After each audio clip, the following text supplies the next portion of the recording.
Labas visiems. Šiandien grįžtu į YouTube su naujais dalykais.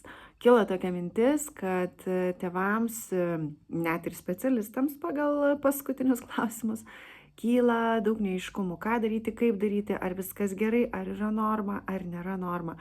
Tai kartą per savaitę, kiek jausiu poreikį, darysiu tokius trumpus vaizdo įrašus su 5 klausimais ir 5 atsakymais, kad nebūtų per ilgai klausyt. Ir kiekvieną savaitę po šito vaizdo įrašo jūs galite rašyti savo komentarus su savo klausimais ir tada į tuos klausimus aš galėsiu atsakyti jau kitos transliacijos metu. Tai tokiu būdu darome klausimus, darome atsakymus ir dabar per daug nevinioju. O sakau, ko jūs manęs klausėt. Tai pirmasis klausimas buvo 2 metų ir 8 mėnesių vaikas, neaiškiai ir gana nedaug šneka. Ar verta lankyti logopedo pamokas, nes darželį lanko. Tai čia jaučiu, kad turiu patikslinti keletą dalykų. Jeigu vaikas lanko darželį, tai nėra būtinybė, kad darželis kaip tokia kalbos ugdymo forma būtinai pasiteisins. Taip gali būti, tačiau gali ir nebūti. Labai priklauso nuo to, kokia yra grupė, su kokiais vaikais lanko. Galbūt grupėje yra vaikų, kurie taip pat mažai šneka, tai tada tas kalbos skatinimas iš darželio pusės vargu ar bus labai stipriai tikslingas. Ką reiškia kitas dalykas, ką reiškia nedaug? Beveik 3 metų vaikas turėtų kalbėti trumpais sakinukais. Noriu gerti, einu namo, kur mama, noriu ledų. Po 2-3 žodžius vaikas turėtų sujungti. Neaiškumas dar gali būti, nes visa kalbos struktūra dar dėliojasi, ugdosi ir tiesiog reikia laiko procesams susidėlioti. Tai vieniems mažai būna vienas mažai, kitiems mažai, man mažai būna, man kaip specialistai mažai kalba. Sakyčiau, kad jeigu po vieną žodelį atsako į klausimą, kalba dviskemeniais žodžiais, nors 3 metų vaikas jau tikrai galėtų pasakyti žodį kilimas, limonadas ir staliukas, kur reikia operuoti 3-4 skiemenimis, tai yra galėtų naudoti ilgesnį žodį. Jeigu to nėra, galbūt verta pasikonsultuoti su specialistais. Pasikonsultuoti su specialistais tai nebūtinai reiškia, kad dabar turite eiti į polikliniką ar ten būtinai bėgti pas privatų logopedą.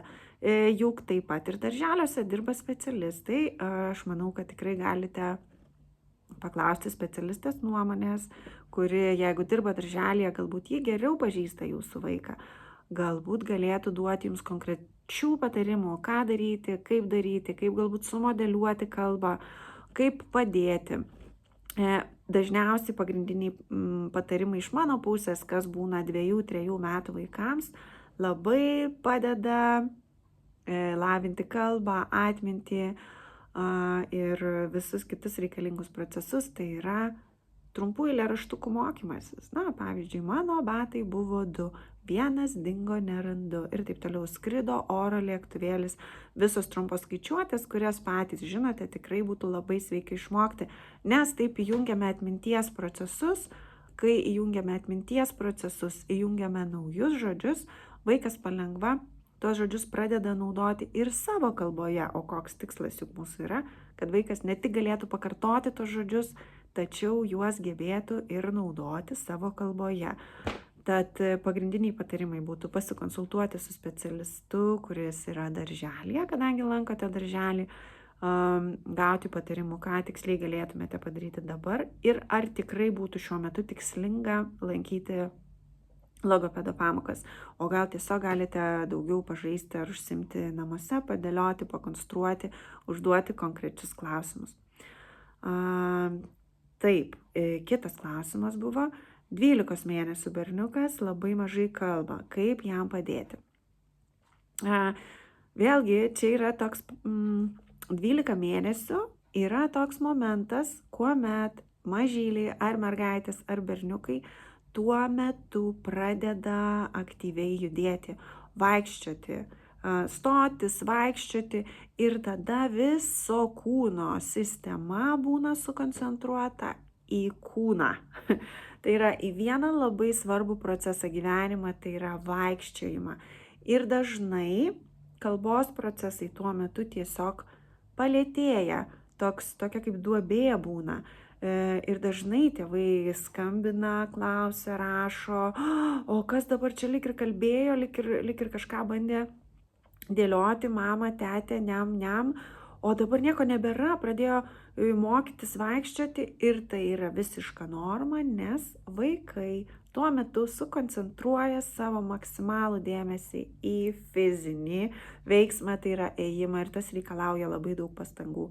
Iš jūsų pusės nereikėtų kažko specialiai daryti, toliau lieka bendravimas, toliau lieka įvardinimai, bendraujame, mokome su vaikais, mokomės įvardinti kažkokius tai garsažodžius, bum, o ne, ypač kai eina tapu, bum, tapu, bum. Kadangi daug pakartojimo, vaikai labai lengvai persijima ir iš to pakartojimo jie pradeda ir patys naudoti tuos garsažodžius. Kuo daugiau garsažodžių tokiame amžiuje, tuo yra geriau.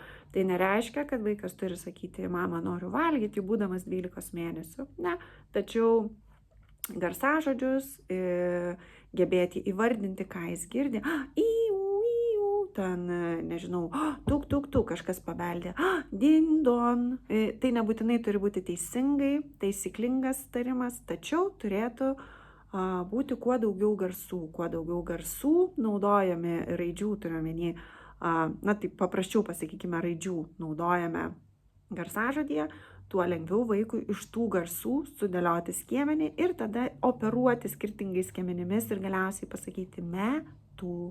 Karvė, nors prieš tai mokėjo tik tai kar ir va. Ir galime jau pasakyti karvė. Viskam reikia laiko, būkime kantrus.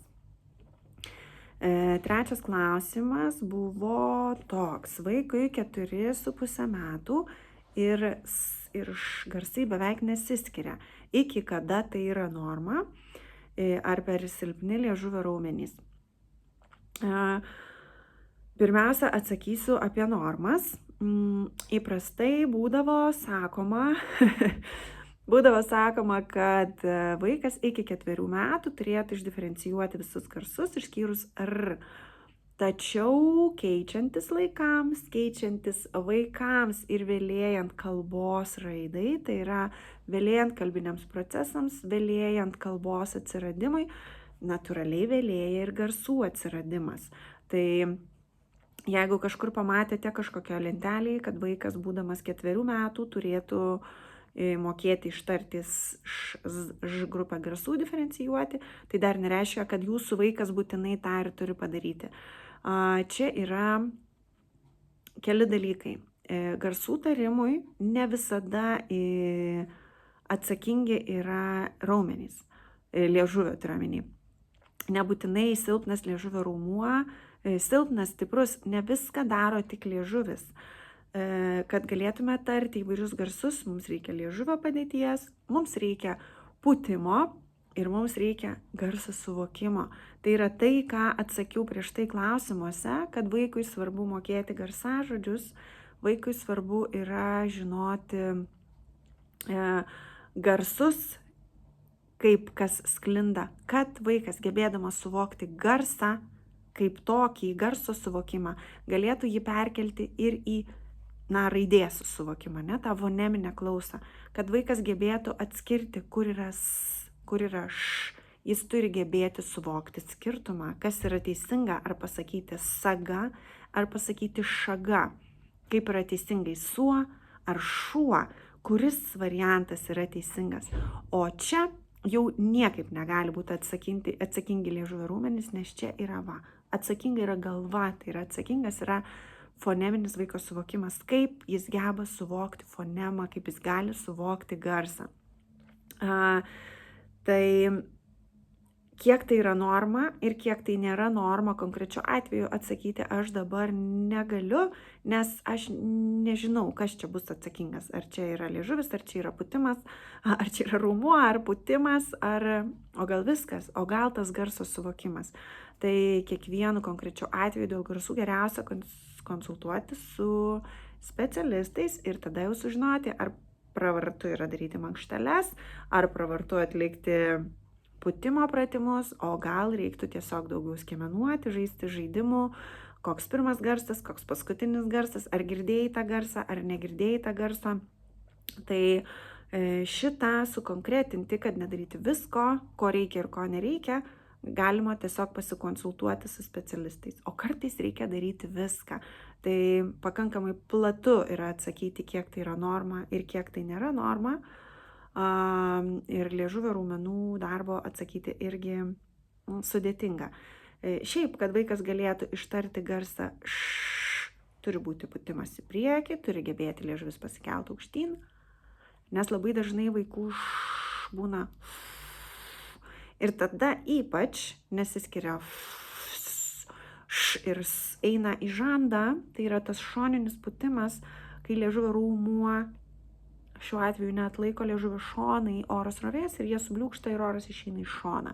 Tai vat tokiais atvejais reikalingas tiek artikuliacinis raumenų stiprinimas, tiek oro pūtimas. Ar vaikas geba diferencijuoti tos garsus, vėlgi geriausia tokiais atvejais, kai jums kyla klausimas, ar bus geriau ar nebus geriau, visada geriau pasikonsultuoti, netgi su tuo pačiu specialistu, tai yra logopedu, kuris dirba jūsų darželyje.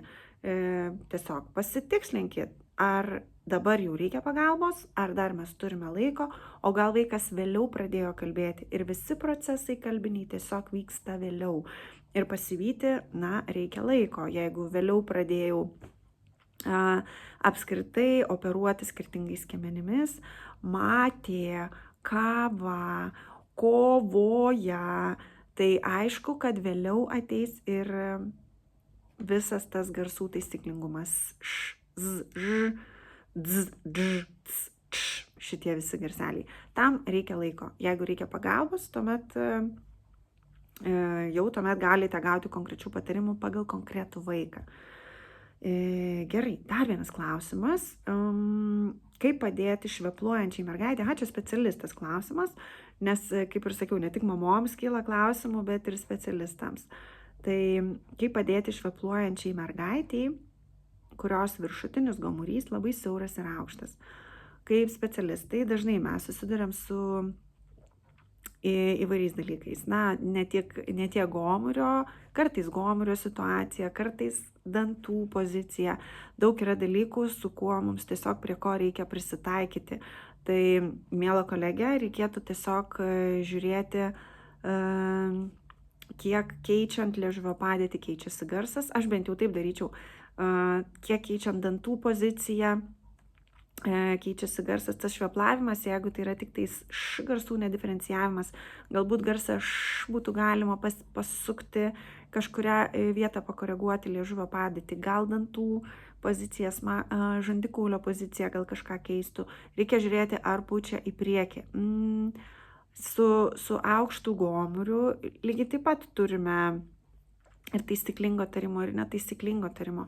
Ekstra atveju su aukštu gomuriu gali padėti ir miofunkcinės terapijos specialistai, kurie, atliekant jau ten specialius pratimus, gali šiek tiek padėti pakoreguoti tą minkštąją dalį. Bet aišku, priklauso nuo amžiaus, vėlgi, jeigu jau labai stipriai susiformavę, gal ten jau reikia tiesiog ieškoti tinkamos pozicijos tam garsui atrasti.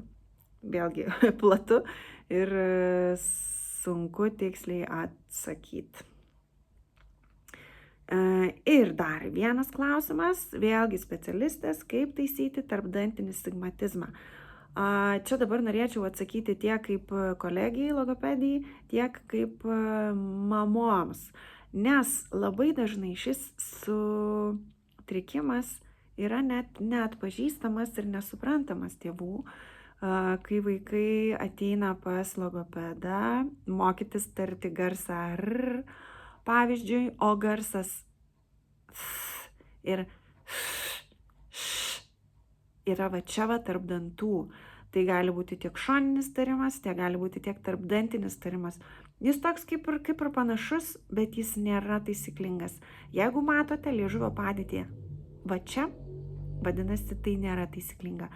Taisyklingas garsas yra tariamas sukandus dantis, na tai yra mažas tarpelis gali būti, bet liežuvis yra burnoje. Lietuvių kalboje nėra nei vieno garso, kuris būtų tariamas tarp dantų, nei T, nei D, nei L, nei N, nei S, nei Š, jie nėra tariami tarp dantų.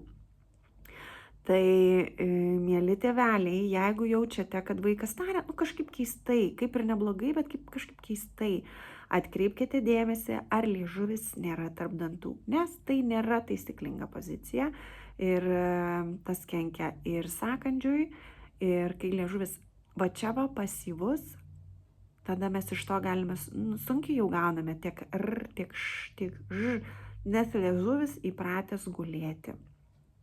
Tai pirmas darbas kaip specialistė, kuri susiduria su tikrai dažnu šituo tarpdantiniu stigmatizmu ir kuo toliau, tuo dažniau ir tuo daugiau to sutrikimo matau, tai pirmas darbas visada yra stiprinti liežuvio raumenį, nes jeigu jis guli apatioj, jis yra pasyvus. Kai mes kalbame, mūsų liežuvis dažnai makaluojasi. Tiek kai kalbam, tiek kai valgom, sukandę dantis, liežuvis daro savo darbus, mes jo nematom, o jeigu kalbam ir liežuvis guli, vadinasi, mums jį reikia įdarbinti, nes jis tinginiauja. Tai pagrindiniai pratimai būtų tiesiog stiprinti liežuvio šonus. Va tas samtelis, dažytojas, grybukas armonikėlė. Taip pat galima pamasažuoti liežuvio šoniukus, aktyvuoti juos ir mokyti taisyklingos padėties, kad tariant garsas liežuvis yra už dantų ir čia yra tvora, pro kurią liežuvis praeiti negali. Čia yra liežuvio rėmas, tvora, už kurios jam išeiti negalima. Nėra nei vieno garso, kur liežuvis išeina. Nors tikrai dažnai pastebim ir suaugusius, kurie taria labas, pavyzdžiui, arba tadas, guli liežuvis. Tai ypač vaikams reikėtų atkreipti dėmesį, be abejo, kiek jie valgo, kiek jie kramto taisyklingai, bet čia jau yra nebe visai logopedų, čia jau yra ir miofunkcinės terapijos specialistų darbas. Tobula ir nuostabu, kai logopedai, mokydami taisyklingo garsų tarimo, gali dirbti kartu su miofunkcinės terapijos specialistais. Tai yra, jie turi savo darbų, savo būdų, ką tiesiog per logopedinės pratybas ne viską galime padaryti. Tad jeigu turime galimybę stiprinti artikuliacinį aparatą miofunkcinės terapijos metu, tuomet logopedinių pratybų metu galime jau tvarkingai mokytis tiesiog liežuvio padėties, nes liežuvis jau žino, ką daro, kaip daro, jis gali išsilaikyti taisyklingoje padėtyje, vaikas gali pūsti, nes ir pūtimo metu vėlgi reikia liežuvį atlaikyti oro srovę. Tai tobula, jeigu galime dirbti kartu su miofunkcinė terapija, tačiau jeigu negalime, tuomet pagrindinis darbas yra sustiprinti liežuvio raumenį ir mokyti taisyklingos liežuvio padėties. Tai šiandien tokie yra 5 klausimai. Aš labai lauksiu jūsų daugiau klausimų ir manau, kad per vieną šitą įrašą galima būtų tobulą atsakyti į 5, tai arba pasirinksiu tuos, kurie dažniausiai kartojasi, arba jūs galite dėti, pavyzdžiui, ten laikus ar ne, ant to komentaro, tuos, kurie jums patys aktualiausi, ir tada į tuos atsakysiu. 5 yra optimalus skaičius, kad jums būtų patogu, malonu klausyti ir neužimčiau per daug laiko, galėtumėte gauti konkrečią tikslę informaciją savo atveju. Tai labai laukiu jūsų klausimų. Ačiū labai, kad klausėt ir susitiksim po savaitės.